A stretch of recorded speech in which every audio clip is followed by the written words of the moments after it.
Stand with us, please.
There is nowhere we can hide from your love.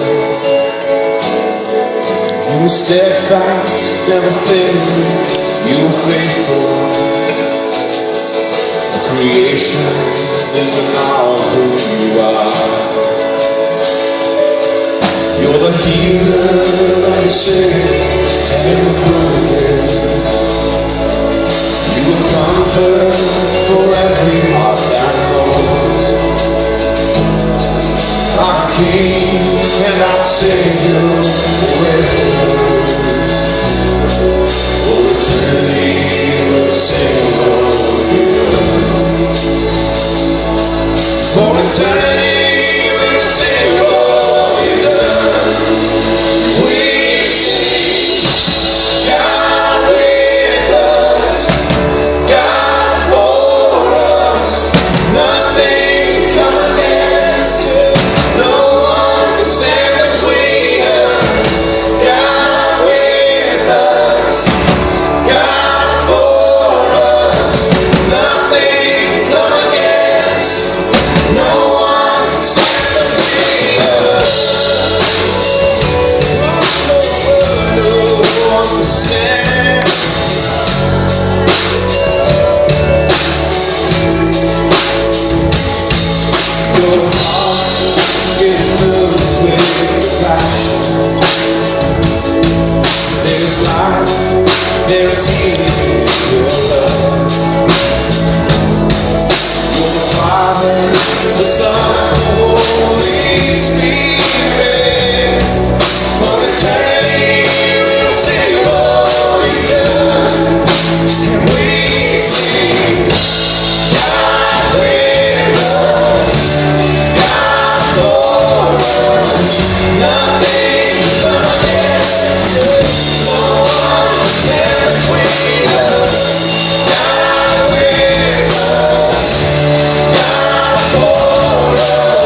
When I was afraid, you were with me, and you lifted me up, you lifted me up.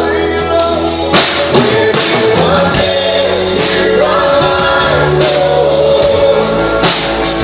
When there was fear, you on courage. When I was afraid, you were with me. When you lifted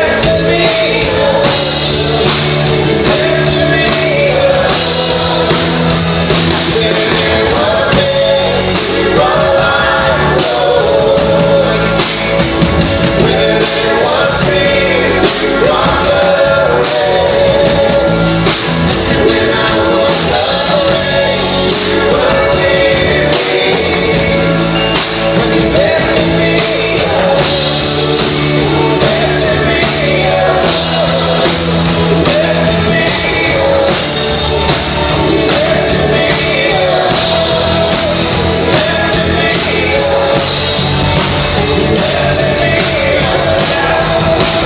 We sing, God with us, God for us. Nothing can come against it. No one can stand between us. God with us, God for us. Nothing can come against it. No one can stand between us. God with us, God for us. Nothing can come against it. No one can stand between us. God with us, God for us. Nothing can come against it. No one can stand between us. God with us, God for us. Nothing can come against it. No one can stand between us. God with us, God for us. Nothing can come against it. No one can stand between us. Thank you, Jesus.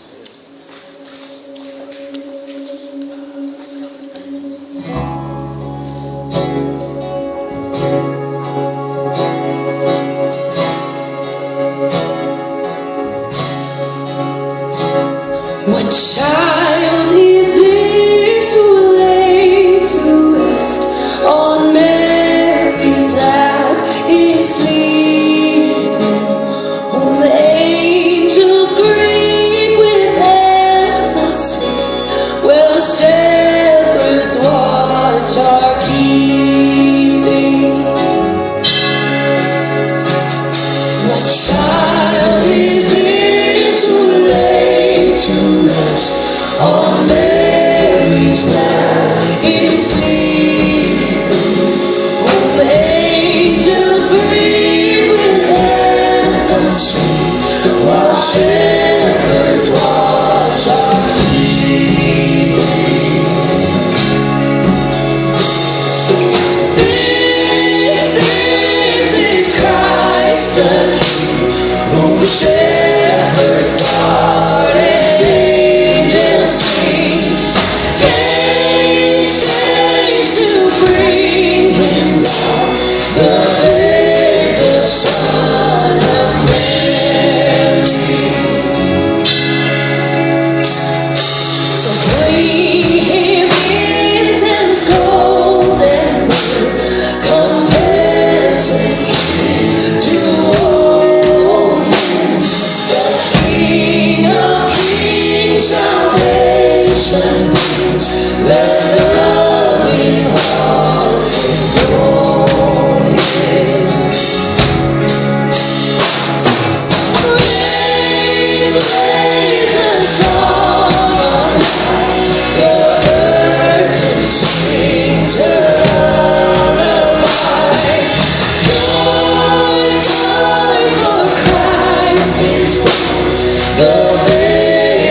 and we're going to begin to pass the elements.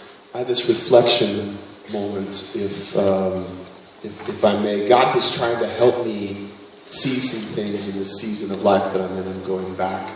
My brother passed away about 7 months ago, and it wrecked me a little bit. It put me off my center. You know, I was like, God, I really felt like I had a better understanding of what you were doing in my life and how you were moving in my life, and you can begin to pass the elements for sure. This process for me has helped me to realize that I've been kind of stuffing things and not dealing necessarily with those things. And as we get into this, this song, and we get ready to take communion, I want you just to remember how much God has an intent for you to be incredibly useful in His kingdom, to see wonderful things come out of your life as you're living the power that He has put in you out. You're living that grace and that mercy and that love and that forgiveness towards other people out. We just went through that wonderful series. So as we sing this song, Build My Life, and as we get ready in our minds and our hearts to take communion together, just allow those thoughts and that process of God's moving in you and how He wants to take who you are and He wants to use it for His glory. Amen.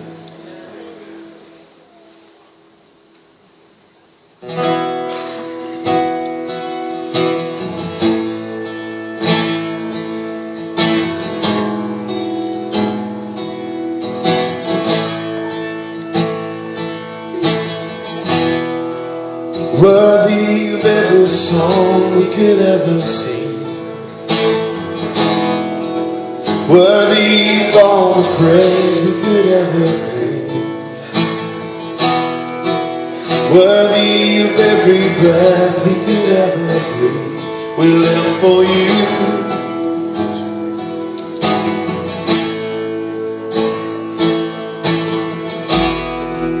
Jesus, the name above every other name.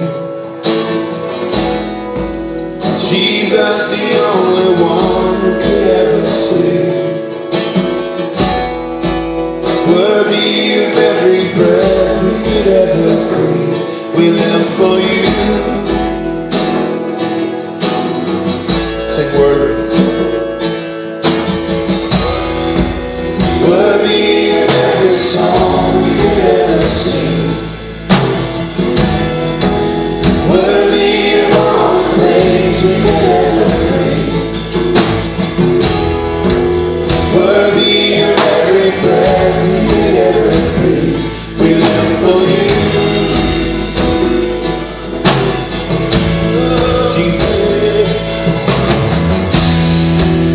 Jesus, the name above every other name.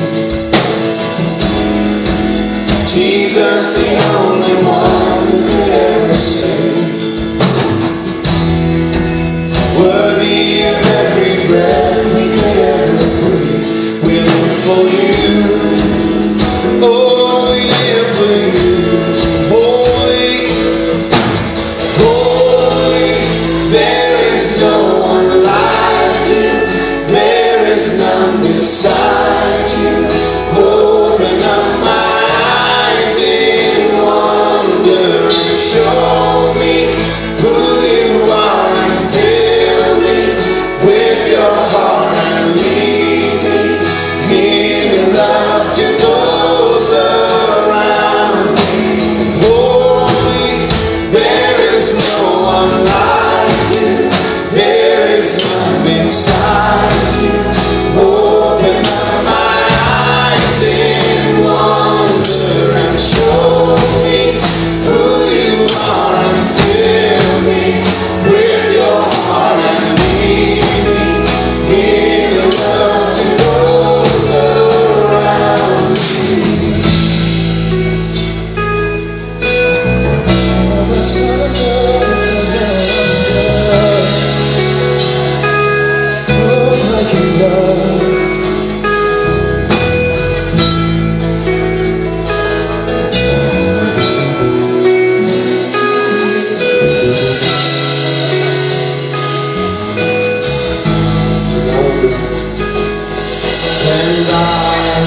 Show me who you are and fill me with your heart and lead me in your love to those around me.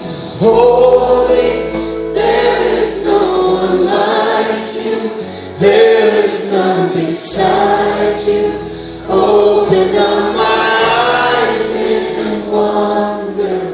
Show me who you are and fill me with your heart and lead me in your love to those around me. God, help us to see this amazing and beautiful grace that you've given us and shown us as your children. You desire us to take that love and show it to the people around us, God. You know, we think of this babe in a manger when we sing about you at this time. But you became the lamb that was slain. We were talking this morning about this idea of who Jesus was, and as he was walking around, and the blind, and the deaf, and the lepers, and the children, and women that had issues that they couldn't resolve, sought you, Jesus. We are Jesus here on this earth to the people around us.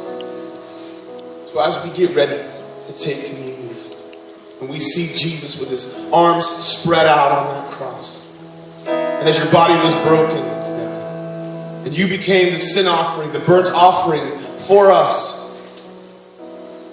help us to see the goodness, the great things that you put inside of us, the people that you have created and called your own. To see the indwelling of Christ in them so that they can be just like that man who went and sold everything he had to go buy the field with the buried treasure in it, because the treasure is you. We walk around with our heads in a cloud, doubtful of ourselves and our abilities and our strengths and the things that you've called us to do. Help us to rise up and see that you've called us to be light and salt to a dying world. On the night he was betrayed, he took the bread, he broke it, and he gave thanks. And he told his disciples to do this in remembrance of me. Let's take the bread. And one step further, God, your blood poured out. You took our filthy rags and you gave us a white and clean and pure priestly garment to wear. And God, as we take this juice representing the blood of Jesus, I ask you to cleanse every heart, every mind, heal bodies, heal spirits, heal hurts that are deep down inside, unforgiveness, and lots of things that we can't even say here. God, heal your people today through the blood and the representation of taking this juice together. Let's take the juice together. And I will build my life upon your love.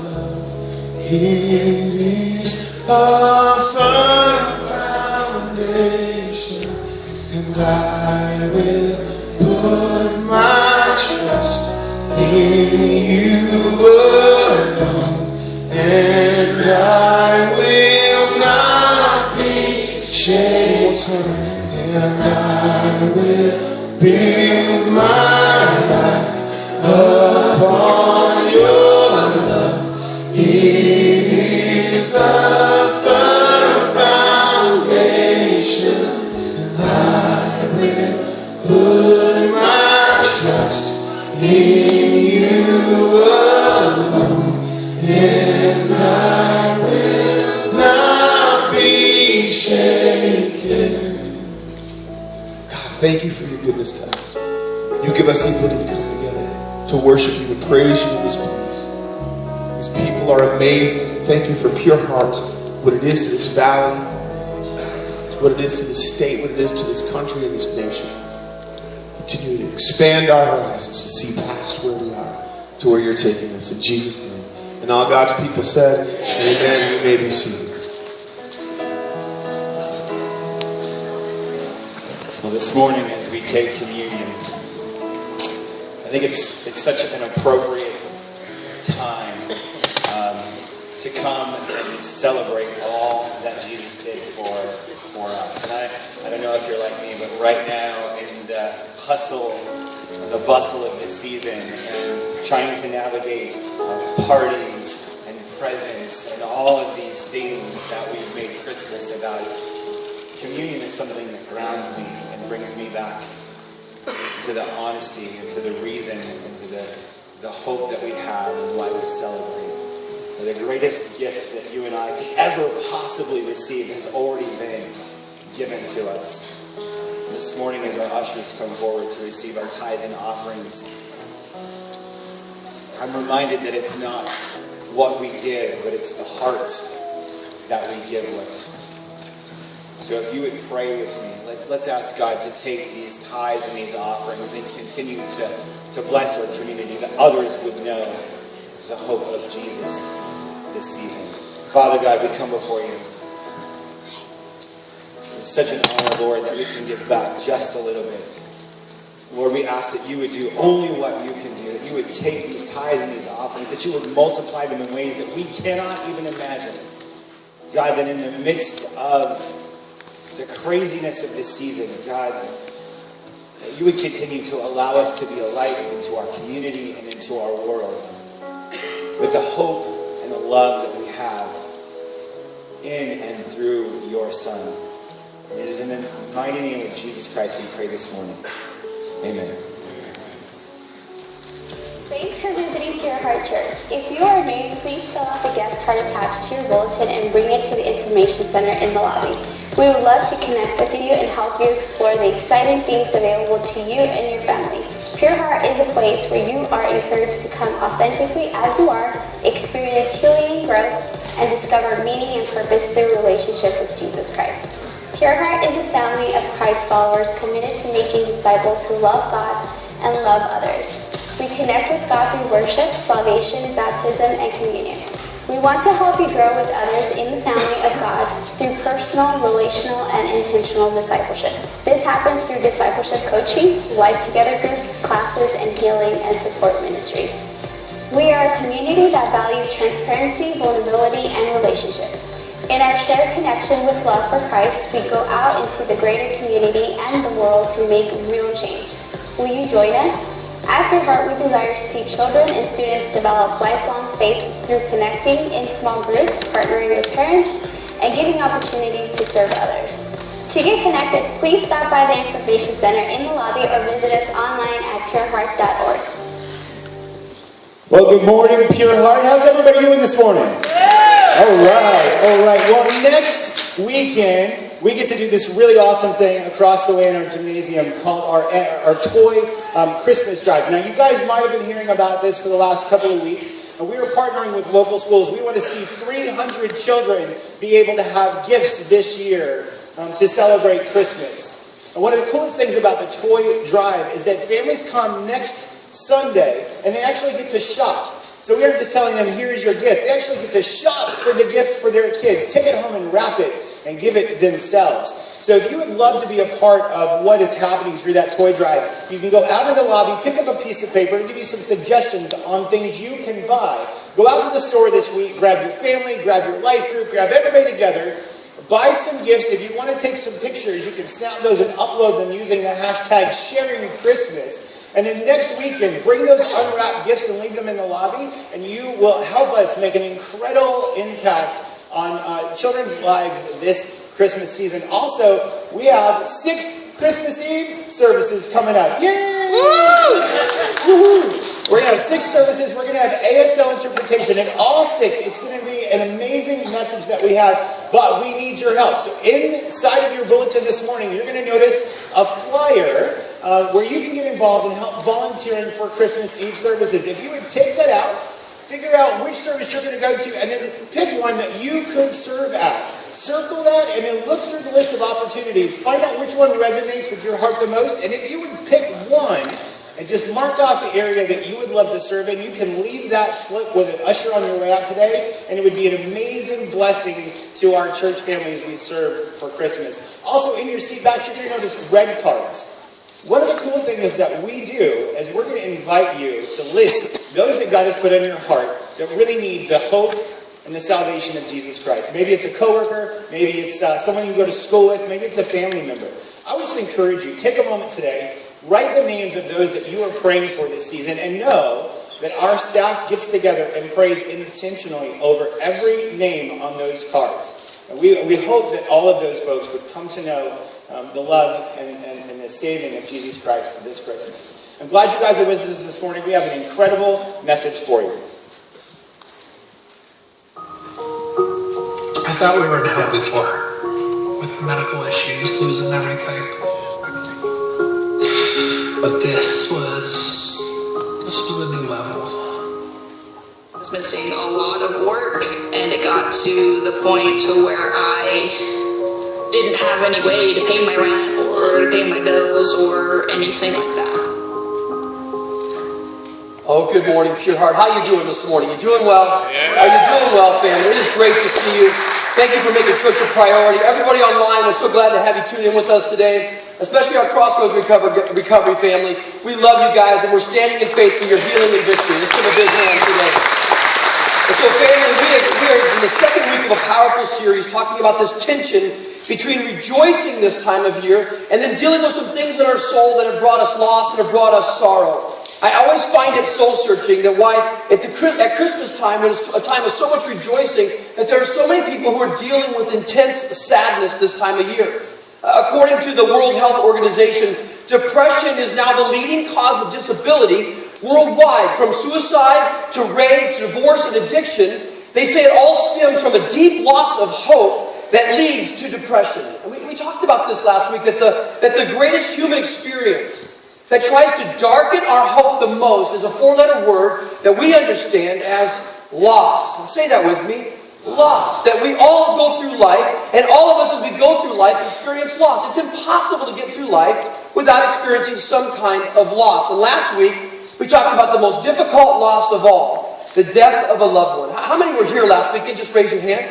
Wasn't that just an intense time as we watched what Jeff and Samantha are still powering through and still loving God through and still trusting God through, is the loss of one of their beautiful, beautiful twins. And I just was so proud of their bravery to share their story. Let's give God a hand for Jeff and Samantha. We're so blessed by them. And we're going to look at 3 more stories as we go forward in this series. But with all that in mind, today we're going to go with the next loss, which is not the death of a loved one. Today we're going to talk about the loss of finances. The loss of money. And it's this time of year, Christmas time, when we're struggling financially, it kind of illuminates a hopelessness inside of us. And so with that as a backdrop, we started in Romans chapter 15 and verse 13. And Paul's writing to the church in Rome, and this is what he says to those believers who are flat out in love with Christ. He said, "May the God of hope," everybody say that with me, God of hope, may the God of hope fill you with all joy and peace. Anybody need a little more joy and peace this time of year? Anybody in the room today? Yeah, all right. May He fill you. It's like this is part of God's DNA. He is the God of hope. But how, Paul? How is He going to do that? And he goes on. This is what he says next. As you trust in Him. And we say this all the time. To trust means to put the full weight of your life on Jesus. I mean, I could walk around and say, I trust this stool to hold my body. Remember what I always say? But until I put all 200 and some odd pounds on the stool, I don't fully trust it. And so what he's saying is put your trust in God. Put your hope in Him. And he goes on and says, I love this next part. Here's how this takes place. So that you may overflow with hope. Let's read this together. By the power of the Holy Spirit. This isn't something we produce in and of ourselves. This is what God is doing inside of us. And what we talked about last week, and we're going to keep reiterating today, is that our hope is still only as strong. It's only as strong as the one we place our hope in. And we discover, one of the ways we discover where we placed our hope is how we respond when that which we placed our hope in is just absolutely gone. And one of the places that we place our hope is in money. Can I get a yes on that today? We just seem to put our hope in money. If I just had more, I could do more, and I would have more joy. But that's a mirage. And the problem is, when the finances disappear, and the finances do disappear, so does our hope. And it's just something about Christmas time that illuminates that kind of pain.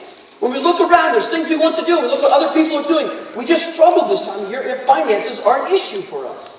I think we often have two big responses to financial loss. Two big responses. And here they are. They're not real encouraging yet, but we're going to get to that, all right? The two responses are depression and denial. And depression is they have what I want, or they're able to do what I want to do, and I'm not able to do that, so a depression starts to set in. How many of you have already faced that this Christmas season where you see others are able to do things that you're not able to do, and when you saw them doing those things, it just brought a sadness. Anybody? Don't raise your hand, but anybody just go, man, that's me. I've faced that already this year. But another dangerous one is denial. And denial works this way. I'm not going to face the reality that I don't have right now, so I'm going to get as many credit cards as I can. I'm going to run them up so I can enjoy Christmas, and then when January comes along, my bill shows up, I can be even more depressed. Anybody know that? I've been there in my life. Man, I gotta have, so I ran up the credit card. When January came along, I was like, I am now really depressed. And Jesus is so passionate about us not allowing money to master our hearts. But we know this. We know that not just people who are hurting financially live in denial, but we know this. Wealthy people often live in denial. So those of you who are struggling financially, I'm just going to push pause on that for a moment. I want to speak to the rest of us who maybe are doing well this time of year, and I just want to talk about something for a second. Gallup survey says that they asked the question, what is rich? And this is the answer they got. $150,000 a year. The funny thing is, if you ask people making $150 grand a year, are you rich? They'll say, no. So then it goes on. They ask people making $35,000 a year, what is rich? People making $35,000 a year said $75,000 a year is rich. Now, if you ask somebody making $75,000 a year, do you feel rich? They're going to say, no. The fact is, if you make $45,000 a year annual income, if that's your total household income, you are in the top 1% of people in the world. Woo! Yes! Thank you! I mean, then you're the first person in 3 years. Every time I share that stat, no one says, I'm a 1%er. No one. Except that one person right there. You are I love that, all right? That's right. You are a 1%er if your total household income is $45,000 a year. Now, here's another problem that we have with wealth. In Proverbs 18:11, this is what Solomon, the wise man, said about wealth. He says, the wealth of the rich is their fortified city. They imagine it to be a wall that's too hot to scale. They imagine it that if I have just enough money, then no problems, no eventualities, no uncertainties can come at me because I have money that's going to protect me in this life. Here's a big question. How much money do you need to secure your future against all uncertainty? Does anybody know the answer to that question? Anybody know? It's really deep. Someone already said it. It's really deep. You ready for that? Here it is. Just get ready to turn to your neighbor and go, wow. Okay? Here's the answer. Ready? More than you currently have. Let's just read that together. More than you currently have. And here's another thing we know about depression and denial. It brings discontentment. Let me say it this way. Depression and denial drive us to upgrade. Now, I've talked about this before, but I love this conversation. Let's go with this for a second. Here's what we do in America. We love to upgrade. You have an iPhone 7 that works. I know the glass is cracked, but it still works. So you take it down to Sprint or Verizon, and you trade it in on the newest iPhone. You leave more money, and you leave there with a higher payment. Because you've got to upgrade. I don't even know. What number are we on now? Does anybody know? iPhone 10. To X? Yeah, it's not even a number. It's like Roman numerals now, okay? I asked my boys the other day, I go, is there a 9? And they go, oh, Father, you're so old. I go, why no? They skipped the 9. You can't skip a number. You can't go from 7 or 8 to X. You can't do that. All right? And so we know this. We drive cars that work onto car lots. We leave money there. We drive off with a higher car payment with a new car. We stand in front of our closets full of clothes. Full of clothes. I mean, I have so many clothes in my closet. How many of you have different sizes in your closet? Come on now. I got waist size 32 all the way up to, I don't know, I can't tell you. And I got some expandable waisted Hager slacks in there too, because I can buy those at 36s and stretch them to 42, man. I love those. I mean, kind of the pockets show a little bit, but who cares, all right? Who cares? You cover them up with a long-tailed shirt, okay? Fashion tips by PD. That's what we got going on this morning here in first service. We stand in front of these closets, all these clothes, and ladies, all these shoes, right? Shoes? Oh yeah, shoes and purses and all kinds of stuff. And guys, we got hats. We got like mountains of hats in our closets, don't we? We've got all this stuff. And then we stand there, and what do we say? I have. Yeah. What's up with that? We have so much food that we have our extra refrigerator out in the house where we keep our car. Follow me on that. The house where we keep our car. That's how much food we have. And then we say we have nothing to eat. And then we're just not satisfied even with the traditional Christmas tree. What's wrong with the traditional Christmas tree? Now we have to have this Christmas tree. What's that? It's an upside down tree. What's an upside down tree? You know what one newscaster said? Well, you can put more presents under it. What?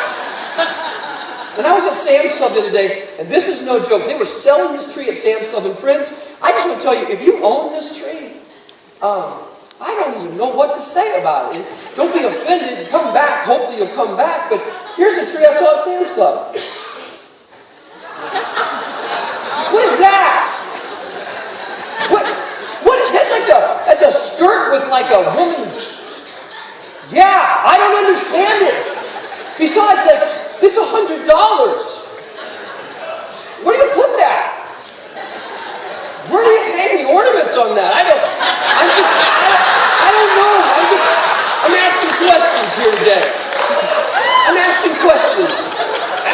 I have no idea. Like I won't even let my teenage sons look at that tree. Like, come on, move on. You know? Your wife's following behind you going, what are you looking at? A tree. I'm just looking at a tree. I don't know it's a tree. What's wrong with us? I don't understand these things. All right, we'll move on from that tree right there, okay? We're just going to move on from that today. Because here's what I know. As much as we can laugh, I know there's sitting in this room, some of you are struggling. Some of you are hurting. Some of you listening online would say, man, I would love to make $45,000 a year. I'd love to be a 1%er. And so Paul sits down and he writes to his son in the faith. And he writes in this passionate letter in 1 Timothy, his son Timothy in the faith. And in 1 Timothy chapter 6 and verse 17, just one verse I want to unpack today. Paul writes this powerful verse, and he writes it to rich people. But I think there's a principle in this verse that whether you have or you have not, we can still take something away together today. And Paul starts off, and this is what he says to his son Timothy. He says this. He says, command those who are rich in this, say it with me, present world, which is exciting because this isn't God's final answer. There's a world after this. There's a life after this. This isn't the end. Can I get a yes from anybody in the room? Anybody excited about that today? Command those who are rich in this present world. And then he goes on. He says this. He goes, not to be arrogant. And you think to yourself, how did Paul know that all those years ago? Because we know this, that with wealth, arrogance becomes a trap. And you know, honestly, we're part of that problem. Maybe you've been in a circle of people talking and there's one person in the circle who everybody knows has a lot of money and everybody seems to agree with everything that they are saying. And we think to ourselves that, you know what? Because they have more, they must know more. And here's the truth. We think that person's income, as it went up, so did their IQ. Now, they may have gotten rich because they were smart, but getting rich didn't make them smart. We think richer than means smarter than, which leads to better than. That's just not true. And now, Paul gets to the problem. Our biggest issue with money. And this is what he says. He says, tell them not to be arrogant, nor to put, okay, back to this again, remember? Not to put, not to trust in, not to put all their hope in money, in wealth. And it's so easy for our hope to migrate towards money, whether we have or we have not. I know people who have not, who they just think if I just had some, then I would really be happy. I know people who have a lot, and they still haven't found the hope their soul is longing for. Paul just warns us right here in the 21st century, as we head into 2017 Christmas. Please, please, please don't put your hope in money. Don't let money be the foundation of your joy and your peace that earlier many of you said you wish you had. We can't allow our hearts to migrate this way. And here's why. Paul tells us why this is so important. This is what he says in the next statement. He says, because it's so uncertain. How many have discovered that? How many have had and then didn't have? Anybody in the room? How many have had and didn't have several times in your lifetime? Because the money comes and the money goes and the money just seems to flows, all right? And that's my rap for today, okay? I'm done. That's just what happens. That's part of life. Easy come, easy go. We've heard that statement before. Sometimes not so easy coming into our life and went out harder than we thought it would. We all wrestle with the money issue. We've all had times in our life when we've experienced a loss. And the problem is it's just so uncertain.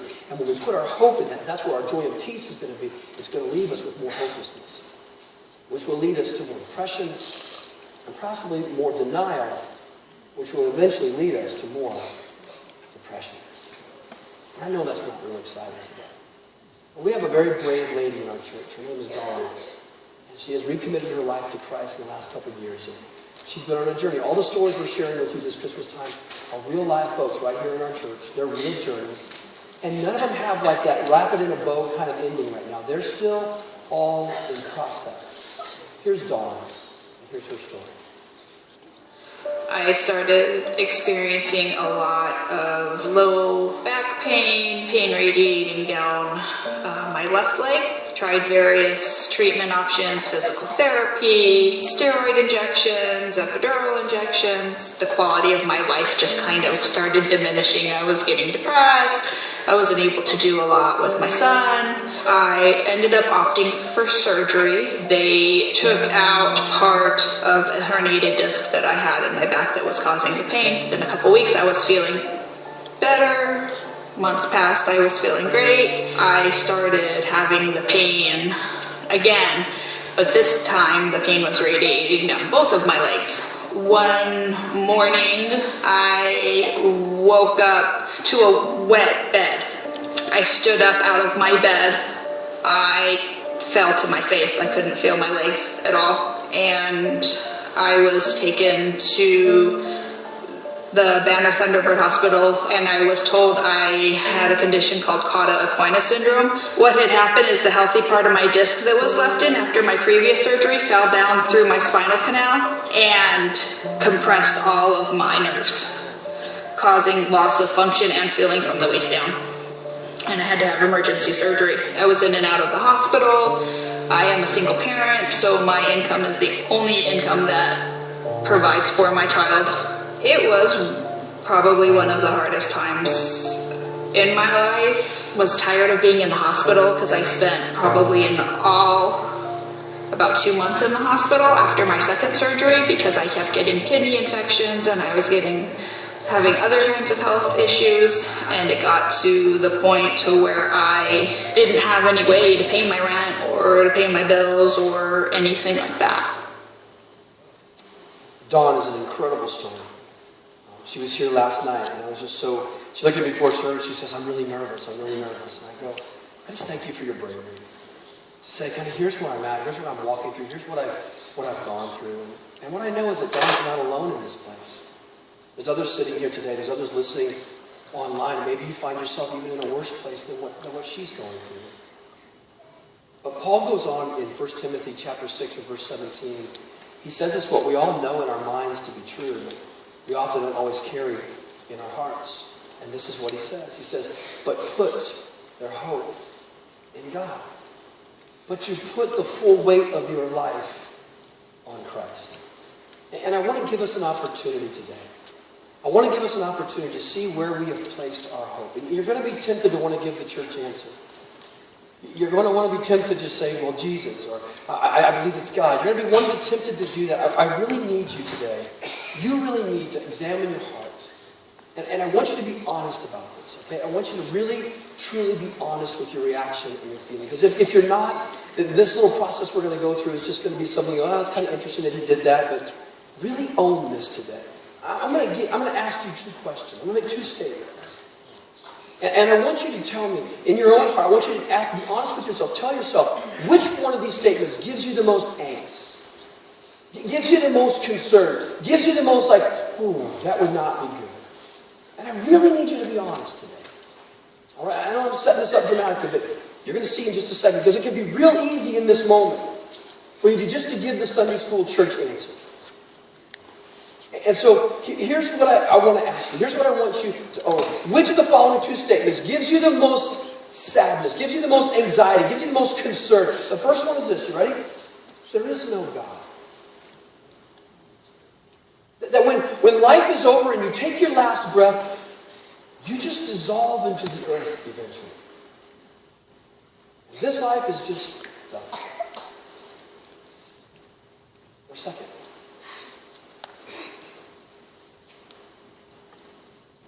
you have no money. You're broke. It's all gone. The home's gone, the car's gone, the job is gone. Your ability to get another job is gone. You are now dependent on others to survive.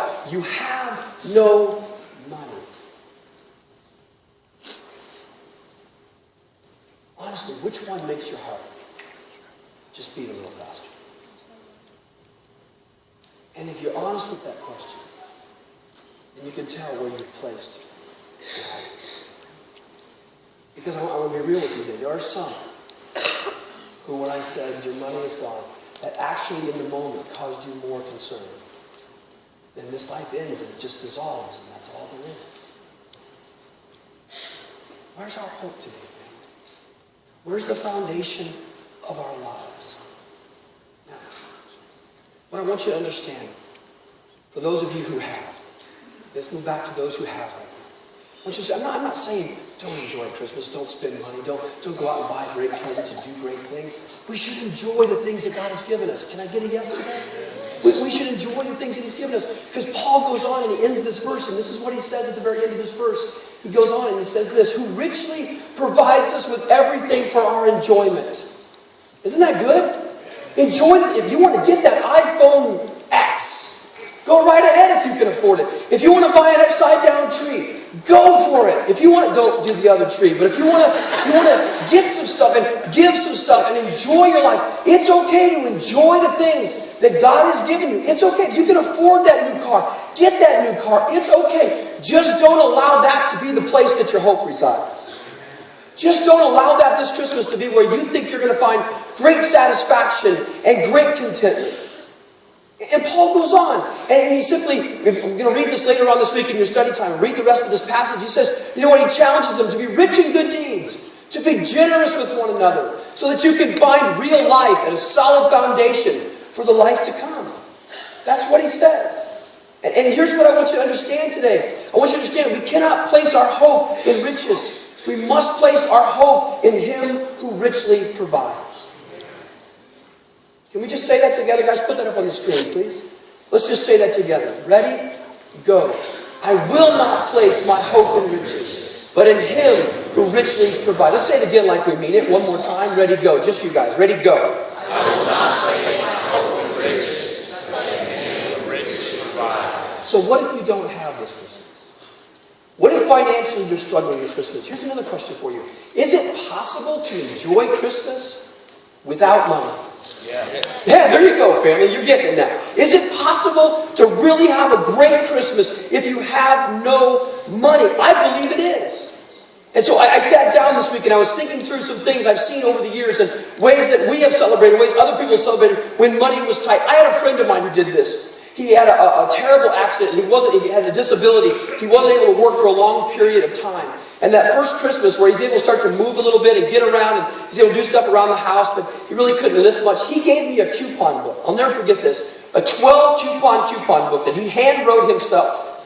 He was a handyman. He could fix anything. He said, I will come over once a month and fix something at your house. And I was just like, that's one of the greatest gifts I've ever been given. Because I can't fix anything, all right? I mean, mean, I'm serious. If any of you feel moved to do that, my address is 7. Never just kidding. All right. But it was so powerful that he just said, I want to be generous to you, Pastor. I want to bless you. And he gave me this coupon book, and he did. He came over every month, and some months I had like 7 or 8 things that needed to be fixed, all right? You can write letters instead of buying Christmas cards. I mean, I know some people, they literally don't have the money to buy Christmas cards. You can write letters from your heart, pouring into the lives of people instead of Christmas cards. You can serve this Christmas. You can get involved in the food bank, get involved in the toy drive. You can volunteer on Christmas Eve. You can just start getting involved, meet people, build relationships, get on the other side and see what other people are going through. Because depression is an ever looking inside of yourself. And you want to overcome depression? Start looking outside of yourself into the lives of others. Can I get a yes on that today? Start pouring out into the lives of other people. Have a relational Christmas. Some of the singles are like, that sounds amazing. Start dating, okay? No, what I mean by that is, get your life group together. Get your friends, get your families together. Just play games and hang out and be together. It's amazing. You don't have to give gifts to have a great Christmas. You can give time. You can give of yourself. You can give of your heart. Maybe at the end of the night you hang out, you tell stories, you play games together. At the end of the night, maybe, instead of giving gifts, you pray for each other. Imagine that. That could be amazing, couldn't it? That could be amazing, couldn't it? I'm not sure. I've never done that. Okay. You ought to try that. It could be amazing, okay? Maybe this Christmas is the year you introduce somebody to Jesus. Amen. Maybe you say to that friend or family member, you know what? We just don't have it this year to give.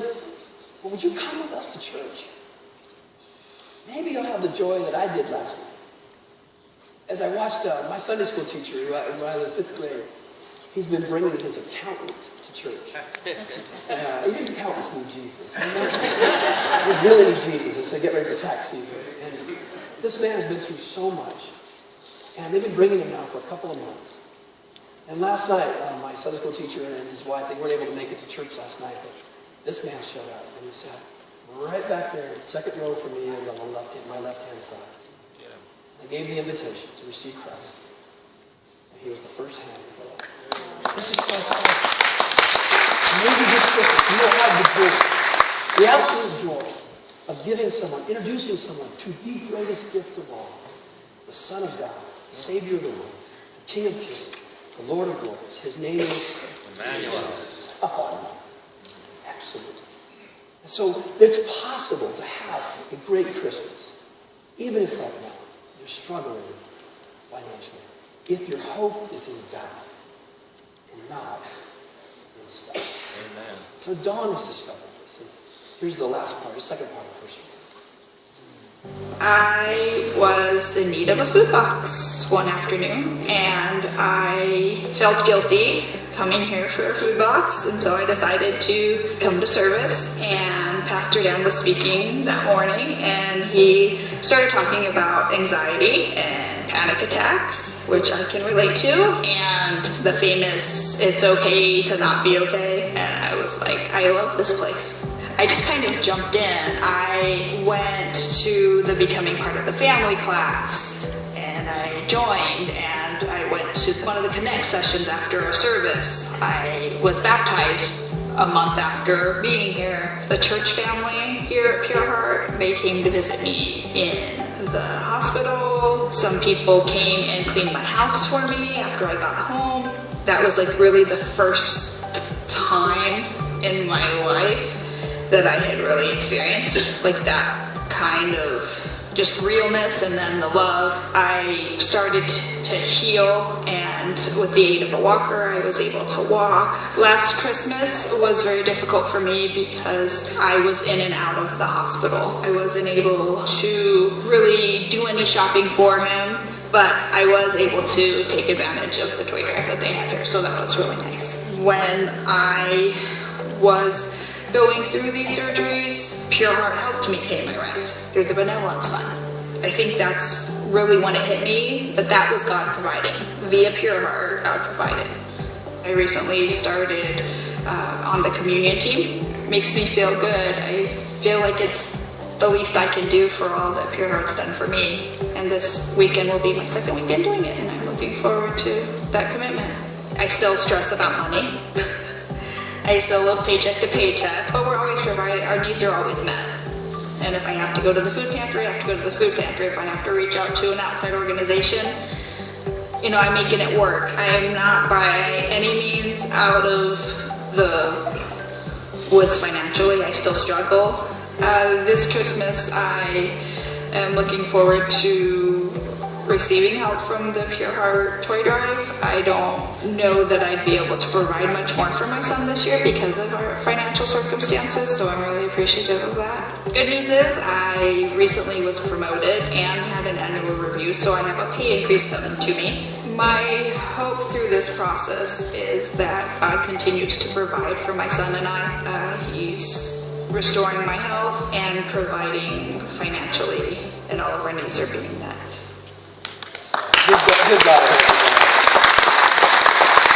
Still a life in process in Christ. Amen?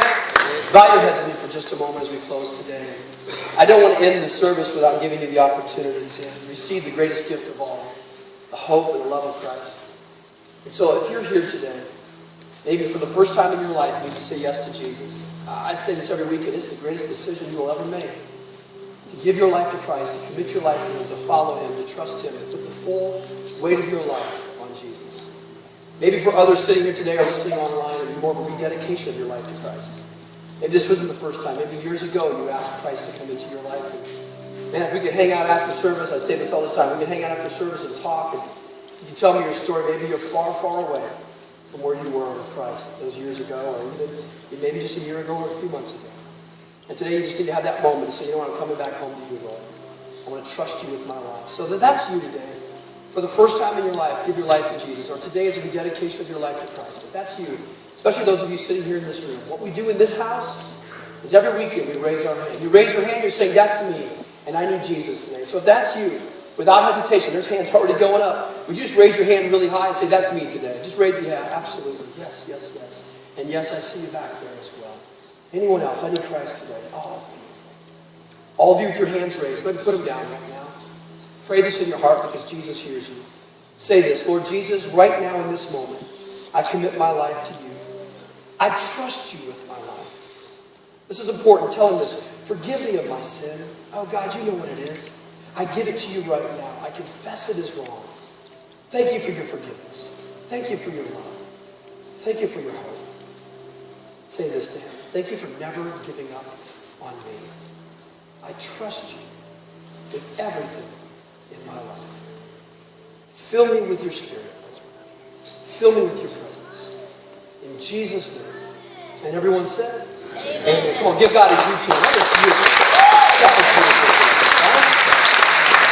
Well, if you raised your hand this morning, it is the greatest decision that you will ever make. And we have a team that would love to connect with you, have a cup of coffee, and hear more about what God's doing in your life. So you can go right across the walkway, up the stairs in room 523. We'd love a moment to talk with you. Perhaps this morning, as Pastor Dan was talking, you would love somebody to come alongside of you in praying for something that you're hoping for. We have a team that's going to meet you right down here in front, and I just would invite anyone that would love prayer to just come forward this morning and have someone walk with you. If you're visiting with us for the first time, we're honored that you're here with us this morning. If you'll take out your bulletin, there's a section right on the side. You can tear that off, fill it out, leave it with an usher on your way out. We'd love to be able to connect with you. Pray that your week is filled with love and with hope, and look forward to seeing you next weekend.